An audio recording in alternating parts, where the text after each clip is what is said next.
IPC news 24 सच आप तक। नारी कहते हैं कि सेकेंड लाइन सिटीजन, लेकिन मैं कहता हूँ, हम सब कहते हैं, हम सब जानते हैं कि नारी नॉर्थ का द्वार नहीं है और स्वर्ग का द्वार है। इसी बात को ये संस्था ने प्रमाण कर दिया। ये संस्था का जो भी चीफ होते हैं, चाहे सेंटर हो, चाहे गीत पाठशाला हो, चाहे सारा विश्व में जितने भी सेंटर्स है, उसका लीडर होते हैं महिलाएं और बहनें। शक्ति के बिना शिव अधूरा है, क्योंकि शिव और शक्ति दोनों का प्रभाव से ही ताकत मिलता है, ऊर्जा मिलता है। शक्ति के बिना शिव का अधूरापन हो जाता है। इसीलिए ब्रह्मा बाबा ने एक शक्तियों को आगे रखा और जानते हैं कि ये महिला शक्ति के प्रतीक है। ये तो सर्वं स्वाहा है। सुख, शांति, आनंद और प्रेम का ये जीता जागता ये मिसाल है। कोई बोलने से, कहाँ किताबों में लिखने से वो चीज तो बदल नहीं जाएगा, लेकिन आज लोगों की मानसिक स्थिति को बदलना जरूरी है और बदल भी चुका है। आज चारों तरफ ये है, भारत में ही है नहीं, सारे विश्व में कहते हैं महिलाओं को आगे लाना होगा। और समझते हैं आज नेगेटिविटी इतने बढ़ने का एक ही, मुझे बहुत सारे कारणों से एक ऐसे रीजन है, क्योंकि हम लोग महिलाओं को नेग्लेक्ट करते हैं। महिलाएं आगे आना चाहिए। आज चारों तरफ आरक्षण के लिए नारा लग रहा है। पॉलिटिक्स में आरक्षण, नौकरियों में आरक्षण और हर चीज में आरक्षण चाहिए महिलाओं को। लेकिन मैं जानती हूँ महिला के अंदर इतना पोटेंशियलिटीज है। आज हम देखेंगे तो हर जगह, अभी बॉर्डर सिक्योरिटी में भी वो ऐसा काम करते हैं जो भाई लोग नहीं कर पाते।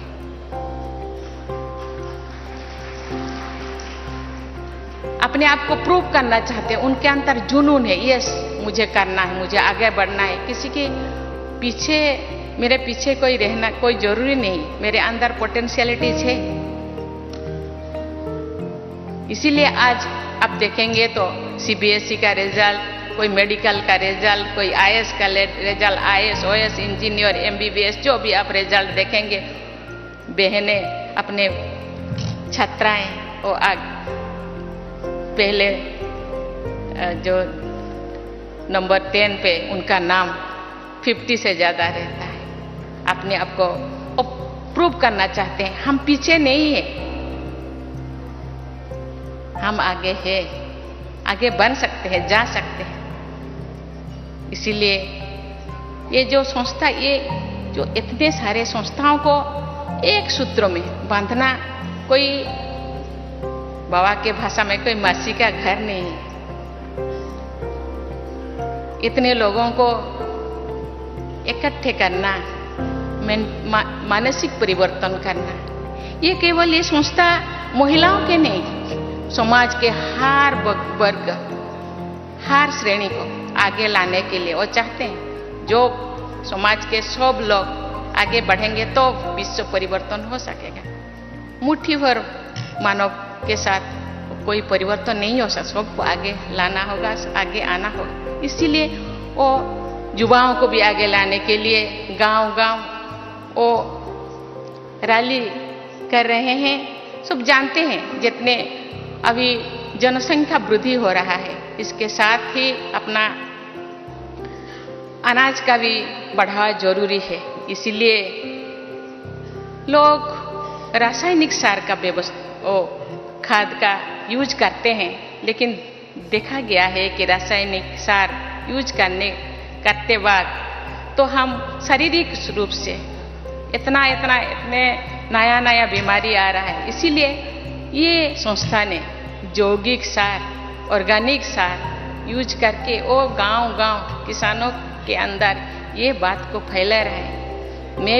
मुझे भी मौका मिला था कि ब्लॉक में कृषि सम्मेलन जो हो रहा है उसमें शामिल होने के, लोगों को समझाने के लिए ये लोग इसको अपना रहे हैं। आज सब सोच रहे हैं हमको तो उस रासायनिक सार को बंद करना है, खाद को बंद, अभी ऑर्गेनिक जो खाद को अपनाना है, और उसके साथ साथ यौगिक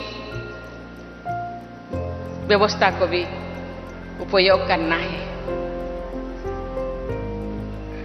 भाई और बहनों, आज सारे विश्व में स्वच्छता का अभियान चल रहा है। स्वच्छता, बाह्य स्वच्छता के, लेकिन ये संस्था का नंबर 1 मुद्दा तो है स्वच्छता और पवित्रता। ये पहले से ही है। ये केवल बाह्य स्वच्छता नहीं है, वो आंतरिक स्वच्छता, मन, वचन, कर्मणा में स्वच्छता, दृष्टि, वृत्ति, कृति में स्वच्छता, चाल चलन, चेहरा में स्वच्छता, कथनी और करनी में समन्वयता, समरसता। ये तो उनका मुद्दा है, ये संस्था का मुद्दा है।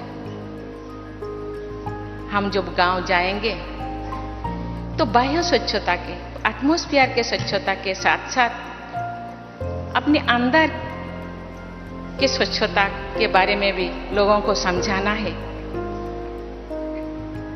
स्वच्छता तो अंदर ही ज्यादा है। इस स्वच्छता को मिटाने के लिए ये संस्था इतने दिनों से काम कर रहे हैं। मुझे पता है छोटे छोटे गांव से लेकर छोटे बड़े शहरों तक तो बहनें गांव-गांव जाके कैसे लोगों को समझाते हैं और उनके मानविकता को जो घट गया है उसको फिर पुनर्स्थापन करने के लिए, पुनर्स्थापित करने के लिए वो कितने मेहनत करते हैं। जो लोग इस यही संस्था से जुड़े हैं वो लोग तो परिवर्तन हो गए हैं। यही संस्था से ज्यादा लोग कैसे जुड़े, इसीलिए हम सबको प्रयास करना होगा। हम गांव जाएंगे ऐसे तो, क्योंकि ये युग एडवर्टाइजमेंट की युग है। आज तो सिनेमा वाले भी प्रमोट करते हैं, क्योंकि लोगों के पास जाने से ही ये सोचते हैं ये तो इतने व्हाइट ड्रेस, इतने परहेज, खान पान ओ परहेज है, इसीलिए लोग डांटते हैं। लेकिन हम जाएंगे, लेकिन उनको समझाएंगे कि नहीं, बहुत सहजता से, बहुत आसानी से हम इसी संस्था से जुड़ सकते हैं और इसी संस्था के जितने भी श्रीमत है उसको हम फॉलो कर सकते हैं। इनका जो इस संस्था के जो मकसद है, ये मकसद, ये लक्ष्य जो बेहतर समाज की स्थापना, मुझे लगता है हम इसी तरह प्रयास करते रहेंगे तो वो दिन दूर नहीं कि ये समाज में जरूर बदलाव आएगा। महात्मा गांधी जी का सपने राम राज्य जरूर लौटेगा। इसके लिए हम सबको बहनें तो प्रयास कर रहे हैं, जो गृहस्थी है उनको भी प्रयास करना होगा। कहते हैं कि example is better than advice. अपने आप को एग्जाम्पल बनाना है। यस, हम कर सकते हैं। हम महाकाश पे जा सकते हैं, मिट्टी के अंदर जा सकते हैं, पानी के गहराई में जा सकते हैं। तो इतना सारा, इतने थोड़ा से काम हम नहीं कर सकते। मैं जो सेंटर से बिलोंगिंग करती हूँ, वहाँ एक बार मुझे बहन जी ने बोली, दीदी आप थोड़ा गाना गाइए, मुझे तो गाना नहीं आ रहा है। तो मैंने मुझे हिंदी गाना मुझे याद आ गया, जो खिल सके ना ओ फूल हम है, तुम्हारी चरणों के धूल हम है, दया की दृष्टि सदा ही रखना, तुम्हें हम माता पिता तुम्हें। बहन जी ने बोले, दीदी आप तो बाबा कहते हैं बच्चे आप चरणों के धूल नहीं है, आप मेरे दिल के धड़कन है, आप तो आंखों के तारा है, आप तो मेरे दुलारी है, आप तो राजा है, राजा बेटा है। दया की दृष्टि नहीं, माता पिता अपने बच्चों को दया नहीं करते हो तो अधिकार से, अपना अधिकार है, मेरे जो पूछे वो तुम्हारे है, मेरे जो पूछे वो तुम्हारा है, उसको दया की कोई जरूरत नहीं। लेकिन जो बच्चे जो बिगड़ जाते हैं, माता पिता भी थोड़ा गुस्सा करते हैं, आपको कुछ भी नहीं मिलेगा, एक फूटी कौड़ी नहीं मिलेगा, लेकिन फिर भी मिल जाता है, क्योंकि हम सब लीगल हेयर है ना, बाबा का लीगल हेयर है, बाबा का जो कुछ है, बाबा में जो गुण है, जो क्वालिटी है, हम में भी वही क्वालिटी है, लेकिन उस क्वालिटी को पहचानना चाहिए और खुद उसको प्रयोग करने के साथ साथ दूसरों को भी। बाप कहते हैं आप जो कर रहे हैं ना, दूसरे आपको जो फॉलोअर्स है दूसरे भी वही करते हैं, इसीलिए आपको भी चाल चलन चेहरा में शुद्धता आना चाहिए, आपका वृत्ति में शुद्धता आना चाहिए, तो आपका फॉलोअर्स में भी आपके जो करते हैं वो जरूर करेंगे और विश्व का परिवर्तन जरूर होगा। इसके लिए हम सबको मेहनत करना पड़ेगा, ज्यादा मेहनत की जरूरत नहीं है, सोच को थोड़ा बदलना पड़ेगा। हम अपने आप को जितने भी नकारात्मक सोच है उसको बदलकर सकारात्मक सोच लाएंगे और बाबा के श्रीमत में चलेंगे। बाबा कहते हैं ये विश्व ये कंटे के जंगल है, ये कंटे के जंगल को फूल के जंगल बनाना है तो थोड़ा बहुत तो मेहनत तो करना पड़ेगा। इसीलिए हम जो ढूंढते हैं, सुख को ढूंढते हैं, हर कोई सुख के लिए, शांति के लिए, आनंद के लिए प्रयास करते हैं, लेकिन सुख हम कहाँ ढूंढते हैं? वस्तुओं में, वस्तुओं में सुख ढूंढते हैं, लेकिन वो सुख तो स्थायी नहीं है, लेकिन स्थायी सुख अपने अंदर है, उसको ढूंढना है। तो इसके लिए जो हर किसी के लिए, जैसे भगवान ने जो क्रिएट किए हैं, जितने भी प्लैनेट है, अपने अपना कक्षा में चलते हैं, स्कूल में हम दाखिला लेते हैं, स्कूल का भी कोई अनुशासन है, उनका भी कोई नीति नियम है, गवर्नमेंट जो चलता है कॉन्स्टिट्यूशन के नीति नियम के अनुसार चलता है, लेकिन इसीलिए अपने आप का भी एक कॉन्स्टिट्यूशन बनाना चाहिए। मुझे कैसा जीना है,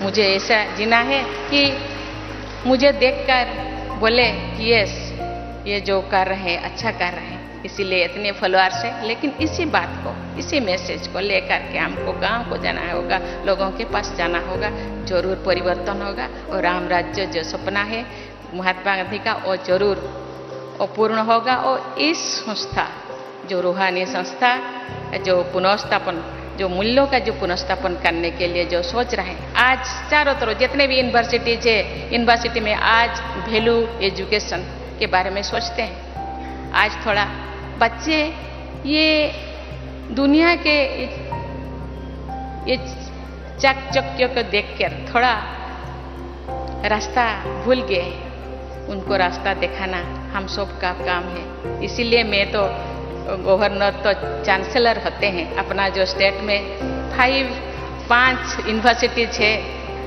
मूल्य एजुकेशन या वैल्यू एजुकेशन के लिए, शायद नेक्स्ट अपना एकेडमिक सेशन से वो शुरू करेंगे और जरूर ये बदलाव आएगा।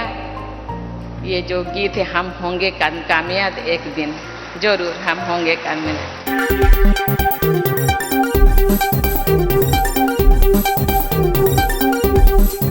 IPC न्यूज़ 24 सच आप तक।